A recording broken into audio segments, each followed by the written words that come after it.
आप सब लोगों का ARS न्यूज़ में खुशामदीद। अगर आपने अभी तक हमारा चैनल सब्सक्राइब नहीं किया तो सब्सक्राइब कर लीजिए। भारतीय वज़ीर आज़म नरेंद्र मोदी ने मकबूजा कश्मीर के मामले पर अमेरिकी सदर ट्रंप के सामने ही इनकी सालसी की पेशकश को एक बार फिर मुस्तरद कर दिया है।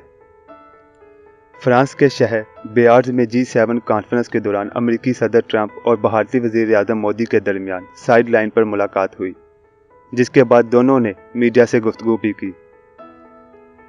भारतीय मीडिया के मुताबिक मीडिया ब्रीफिंग के दौरान ट्रंप ने कहा कि मोदी ने उन्हें बताया कि कश्मीर में सूरत-ए-हाल काबू में है। भारतीय मीडिया के मुताबिक सदर ट्रंप का कहना था कि हमारी गुज़िश्ता रात कश्मीर पर बात हुई थी। वज़ीर आज़म मोदी समझते हैं कि दोनों ममालिक इसे हल कर सकते हैं।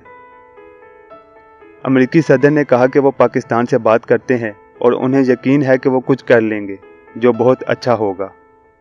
ट्रंप ने मजीद कहा कि भारत और पाकिस्तान अपने इख्तलाफात आपस में हल करेंगे।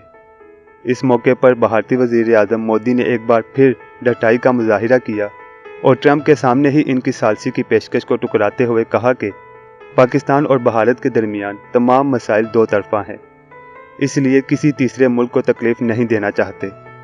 मोदी ने मजीद कहा कि वज़ीर आज़म पाकिस्तान इमरान खान को इंतखाबात में कामयाबी पर मुबारकबाद में ही कहा था कि भारत और पाकिस्तान ने गुर्बत के खिलाफ इकट्ठे लड़ना है और लोगों की फलाह बहबूद के लिए काम करना है। वाज़ेह रहे कि वज़ीर आज़म इमरान खान के दौरे अमेरिका में सदर ट्रंप ने मकबूजा कश्मीर के मामले पर सालसी की पेशकश की थी। तहम भारत ने हर दर्मी का मुजाहिरा करते हुए ट्रंप की पेशकश को मुस्तरद कर दिया था।